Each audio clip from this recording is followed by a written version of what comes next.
屯門畫室終於有網上課程啦，下面嘅資訊欄有連結，快啲加入成為 Patreon 會員啦！本集已經改用咗 CC 字幕，大家可以打開字幕嘅設定收看。大家好，歡迎嚟到屯馬室，今日講嘅係黑夜發光水彩啊！開始之前，請大家訂閱按鈴鐺同埋選擇全部。星期二六晚上7點鐘有新片，星期四晚上9點半咧有隨時直播嘅。好新翻嘅產品啊！黑夜發光水彩有粉紅、橙色、黃色、綠色同埋藍色。之前咧我開咗箱一個類近嘅產品，就係佢哋公司嘅偏光水彩。想睇咧按右上角。咁樣咧就係日本公司咕塞咖啡嘅出品束光水彩啊！顧名思義用佢咧，佢係會儲蓄一啲光，然後夜晚會發翻出嚟嘅。望下佢好似啲唇膏咁嘅樣嚇，好靚啊每一粒。咁啊仲有個玩法嘅，你買晒咁多粒咧，佢係可以合體變成一條長條，咁啊方便你攜帶啦。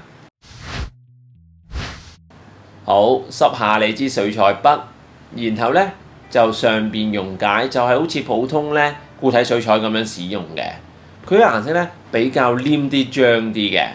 由落水彩紙嘅時候咧，因為我想試下佢嘅嗰個效果，我用到好濃郁嚟做㗎嚇。用落去感覺咧有啲似半透明水彩。我用咗黑色紙咧試多次俾大家睇下，唔知出嚟個效果會唔會有唔一樣啊？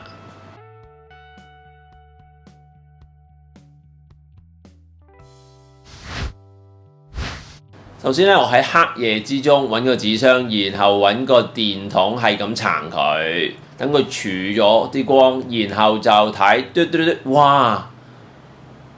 嗱，睇唔睇到啊？大家發光㗎會，黑色紙上面咧效果唔係好明顯，用普通正常水彩就可以啦。佢光得好緊要啊！你見唔見到？好似咧你 G-Shock 上邊咧嗰啲字嗰啲數字咪會啲夜晚會發光嘅，就係咁樣啦。可以大家我嚟咧正常畫畫就得啦，我嚟做啲手像啊，做啲手工藝咧都非常適合我覺得。大家發揮創意睇下點用啦。好 Mini Bitty 咧有得賣噶咯喎，可以上去望下好嘛？有咩想講請喺下邊留言，所以我都可以盡量回答。Enjoy。感謝大家收看，記得 like share 條片 subscribe channel。逢星期二六晚有新片，星期四9點半到10點鐘直播，記得 follow Facebook 同 IG 我教嘅畫班去全本書.com 畫在點 Mini Bitty.com。拜拜。